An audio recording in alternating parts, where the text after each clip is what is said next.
What's up guys, we got 3 new IEMs today. We got the SUPERMIX 5, we got the HARRIER, and then we got the Mega 7. Starting with the SUPERMIX 5, its overall tonality is balanced, it's non-fatiguing, it's clean, it's an all-rounder sound you could say, it's an adjusted Harman, it has a bouncy bass texture from the newly added bone conduction drivers. It's a very flexible IEM, the treble is extended enough, it's not peaky, it's not sharp, not overly bright nor airy, which can be a plus or minus depending on your preference, and it does follow and sounds very close to Harman 2019 when it comes to the late treble region. But aside from the treble, everything else is changed. The upper mids are tamer in order to avoid the infamous Harman shelp. The vocals are smoother and it's still clear and natural sounding open because the low end isn't boosted too much, it doesn't get in the way. Overall, it's a well balanced IEM. SimGod also boosted the lower mids and the mid bass and filled it in a little bit more to give it a fuller no weight because a lot of people didn't like the thinner nature with the Harman 2019 target. And all of these changes combined makes the SUPERMIX 5 more natural in the timbre. It's less sharp than the SUPERMIX 4, it's less exciting, it's smoother with a fuller tone, and it doesn't have the harder bite in the treble. So for those who found the SM4 to be a bit energetic and brittle in the treble playback, maybe a little bit shouty, then the SM5 fixes that with a smoother and fuller sound, which also improves the volume scaling when it comes to how much you can crank these up. So tonality wise, you can make the argument that the SUPERMIX 5 is an improvement over the 4 when it comes to the natural timbre. However, when it comes to detail retrieval, imaging, and overall technical performance, the SM4 is still better there. Now, I think this would have been fine if they were around the same price because, you're trading off some tech for tonality, but they're not. The SM5 starts at $220, which is 70 USD more than the 4, putting it next to some pretty tough competition like the original ODYSSEYs, which I would take any day of the week over the SM5. No offense. The other issue is that SimGod didn't go all in enough with the bone conduction drivers. Like if you're gonna do BCD, fully commit to them, because when I was ABing these to the SUPERMIX 4, I actually enjoyed the bass on my SUPERMIX 4 more. It just slammed harder, it had like a sharper attack, it's more prominent because it just has more quantity in general, and combined with the treble, the SUPERMIX 4 gives you a nice dynamic and contrasty effect between the bass and the treble. A very fun listen, which the SM5 didn't really, dish out. It was just more safe, more, I guess, traditional and more balanced. And even though the SM5's low end is slightly better controlled and separated, it's tighter, it's a little bit quicker, it's got like a slight balance to the reverb if you listen close enough. It just doesn't have the same amount of power and rumble for the bone conduction drivers to really come alive. Although you can still subtly feel the bone conduction drivers working, I think SimGod should have added more sub-bass quantity and let the listener really feel the prominence of the BCDs, because right now, even though the SM5 is well balanced, it just doesn't have the same special sauce factor as the SM4s. So my advice for SimGod is to either lower the price to around 150 to 180 USD, because these should be around the same as the SUPERMIX 4, or else it's gonna get out competed by the $200 stuff. Or number 2, make it more unique so the price justifies the sound. For example, you could boost the sub bass more so people can feel the bone conduction better, and also you can maybe boost the air a little bit more, give it like a bigger sense of space. Because right now, even though the SM5 is clean and balanced, it does nothing wrong. There's no like peakiness or unnatural timbre. It's just your typical safe all-rounder kind of set. The tuning is just a little bit forgettable, and I think they could have definitely made this more unique with just a slight tweak when it comes to the bone conduction driver implementations. Tip-wise, I do recommend using these with a thinner liquid silicone ones like the Software Ultra Clears or the spring tips. Basically any thinner tips that allows more contact from your ears to the driver so you can feel a little bit more of the bone conduction, rumble or just like implementation, because right now it is on the lighter side, so you want to do the most to make it as noticeable as possible. And genre-wise, this is an all-rounder, so it does work well with most libraries. It doesn't really excel at any per se, but it also doesn't sound wrong, offensive on any either. So if you just want to hit shuffle, give these a shot, they do the job. Then scaling-wise, these do scale better than the SUPERMIX 4 because it has a tamer and upper mids region, and overall just a little bit smoother in the overall tonality. I can get these around 75 to 80 dBs depending on the song, maybe aside from K-pop, J-pop, maybe some very energetic stuff, because those are still gonna be around like 65 dBs since it doesn't have enough bass to kind of, you know, balance out the energy. And the 3K peak can come off a little bit sudden at times. So aside from that, it does scale better than the SUPERMIX 4. As for some comparisons, the SM5 grabs and sounds very close to the 7Hz Divine. Both are clean,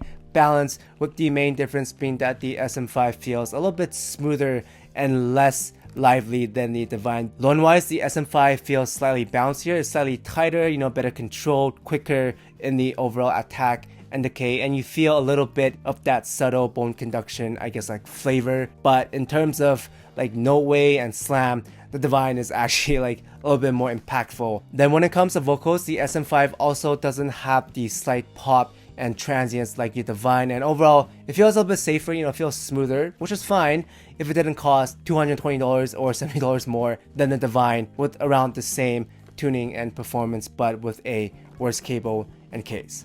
Yeah, do you see the problem? The tuning is okay, but for $220, I don't know about that. For example, at around $200, you can grab the original ODYSSEYs, which has better low end texture, you know, harder slam, more dynamic contrast, still scales great, and just sounds a lot more musical, engaging, vibrant, and unique in the overall sound. On the other hand, when it comes to technical performance, not only do you have the SUPERMIX 4, but you also have the GIS Audio CHOPIN, which is also a balanced all-rounder, but with just better detail, stage, vocal extension, and low-end impact, and that goes on sale for $150. And if you are looking for something balanced, clean, and safe like the SM5 sound, you still got the DAYBREAKs, you got the EPs, EP50s for a smoother and that, you know, all-rounded, balanced, safe kind of sound. Those come in with slightly better technical performance and also cheaper at around $150 to $170, $180. Another option if you want to experience the bone conduction drivers would be the HARRIER's Etude.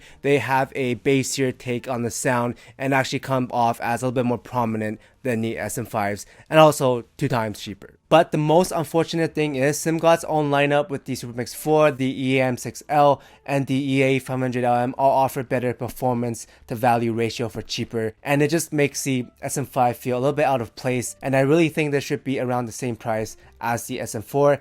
At least that way you can kind of justify the slight hit to the tech for, you know, slightly fuller and a more natural timbre. But since these are like $70 more, it really gets hard to justify it. In conclusion, even though these are a clean, well-balanced, and very flexible set, I do think these are priced a little bit high, and I would personally wait for these to go on sale. Moving on, we got the JUZEAR HARRIER next, and I bought these myself to see what the hype was about, and I went into this blind without getting influenced by any review or the hype. I'm not sure if this is Mark's collab, but if it is, congrats, because this is a good IEM. Starting with the overall sound, the HARRIER has a smooth mid-range focus approach with pretty good clarity when it comes to the instruments. It makes it very good when it comes to strings and woodwinds, but also has an enjoyable punchy low end when it's called upon. Tip wise, I'm using the Venus wires. The stock ones didn't really fit me, maybe because of the shallower fit plus the wing edge, but any tip that can open the sound more, help it bring more air, those would work. And stage wise, the HARRIER feels wide and pretty big, not as deep because the sound is more intimate, it's closer to you. It's not gonna have that, you know, airy and open feeling because the treble is very tame, but it's not congested or anything as long as you turn it up, because I do recommend these for higher volumes. At mid to lower volume, these sound a bit dead. Like at first when I was like testing these, I didn't have them, you know, cranked up too high and I thought I got scammed. But once you turn these up, these sound pretty good. These have a pretty rumbly sub bass, the impact is satisfying, the attack is pretty clean and quick with the decay, and it makes the HARRIER very punchy in the overall tonality, but it doesn't overstay its welcome. The bass is there when it needs to be, otherwise it stays away and lets the mid-range breathe. The tamer upper mids allows the HARRIER to be smoother and doesn't come off as shouty or like too thin in the overall timbre. The mid bass is enough to sound natural. I personally would like a little bit more just for rock and, you know, hip hop, but you know, it's enough. It's not gonna sound hollow or anything like that. The vocals also pop out just enough at higher volumes while being smooth, clear, and natural. I wouldn't call these a, you know, super powerful, detailed vocal centric set because it does lack a little bit of that final extension past 4K. You lose some of the, I guess, like the sparkly nature, but it does the job. It's not peaky, it's not thin,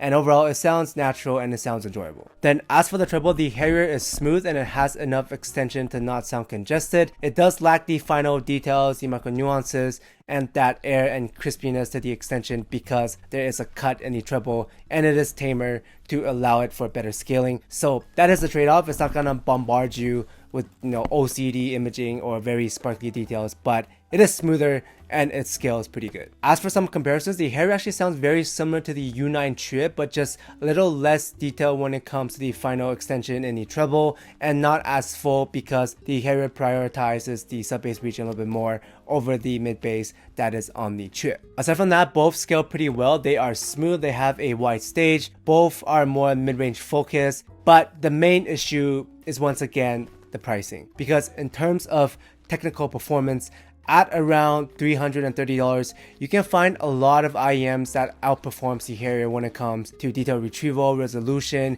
imaging, such as the Astros, the Horizons, the Crescents, the Lunas, older stuff like the Dust, the Pilgrim. Like the True is basically a better version of the Harrier for a little bit more with better build, better design, better packaging, a little bit more detail when it comes to the overall dynamics. And then the new, Hi4 Mark IIs pretty much just run circles around these when it comes to pure value to performance, dynamics, micro nuances. So even though I like the Harrier sound just how I like the True, it's smooth, it's immersive, very good for mid-range instruments, has a punchy sub bass, but it feels like the 6BAs are more of a spec bump since it does fall short similar to the SUPERMIX 5 in that these are also priced a little bit too high. If the Harrier was around $250, I think they would be a pretty good deal, but right now there are just a lot of IEMs that you can get for a lot cheaper when it comes to just pure performance. And because the Harrier also sounds very similar to the True, I would actually just grab the True at this point because the True does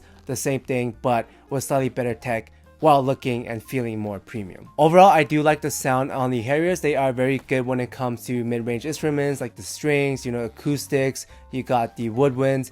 Accessories are also pretty decent, but I would personally wait for these to go on sale for around $250 before pulling the trigger because there are just a lot of options at the $300 and $200 price right now. Then finally, as for the Mega 7, I also bought these myself, and for the overall sound, they have a smooth, clean, clear, well-balanced, neutral monitor-like tuning. These are basically water, and I personally do not really get the hype behind these. Like, I get that everything is well balanced, it's pretty smooth, it's got high quality drivers, it's a very inoffensive, very safe set, but there's also little to no dynamic contrast or transients that make any region pop out and very unique.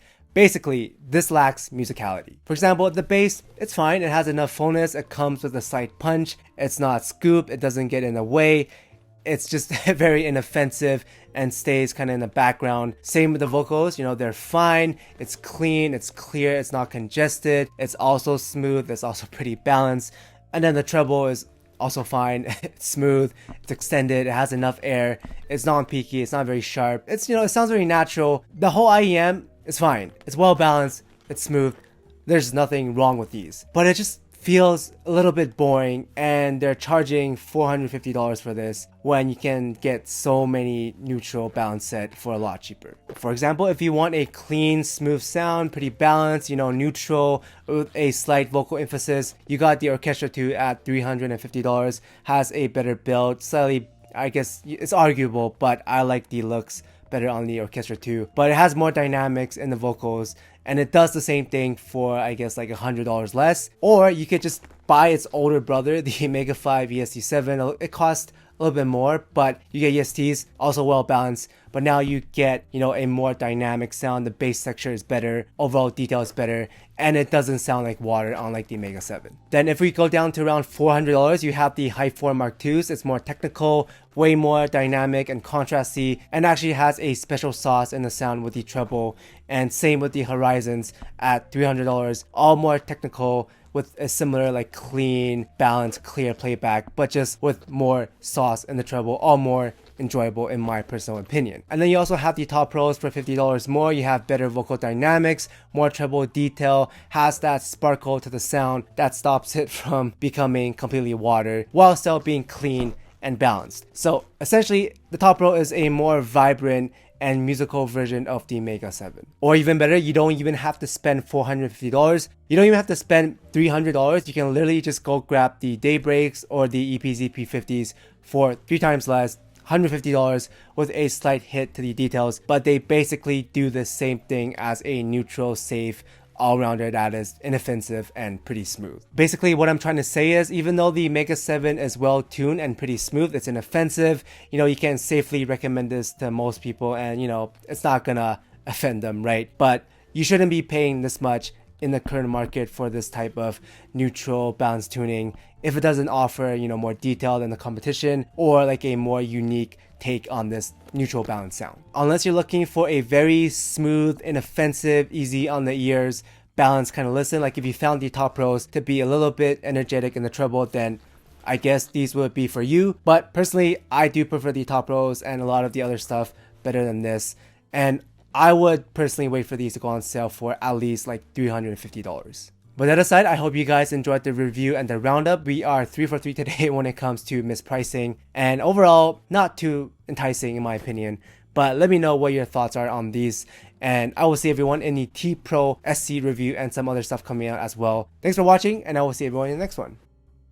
Shout out to Dom Q, Rox Cat, B Urac, Disco Scaldus, Walker Standard, Patrick, User, Contain Guava Juice Gains, Mr. Gorillas, Polly J, Gis Sang Young, Christopher Jackson, Henry Claudia, Son of a Horse, 777ZK, Wizard, Obi, Treble Extended, Frickalicious, Ricardo, Tapasar, Choco Norris, Shrimp Bacle, Tomat, FKSRG, Cousin Fat Fat, Julius Phillip, Dead Riddle, Bilha, Nico, Addy, Michael, Trackstar, LL Here, Shuri, Ryan, Raphael, I am J-Rack, Ori, June, Hakase, Torcog, Effinadim, EGC, Raj, Chimika, Javier, CB952, Gilbog, Ocean 219, BC Knight, AK131, MN Gelato, Wad Joe, Yan Yan, Unbalanced Armatures, Vitor Kent, Variah Q, Tuna, Edward Yu, Robert McLean, Polar, The Surgeon, Rock Guy, Drave Gaming, Chef Wonky, JRX, Samuel, John Simon, Archie, Beefy Pigeon, Zeph Doom, Peter Walton, and Slow Mo Rain. Thank you guys so much for the support.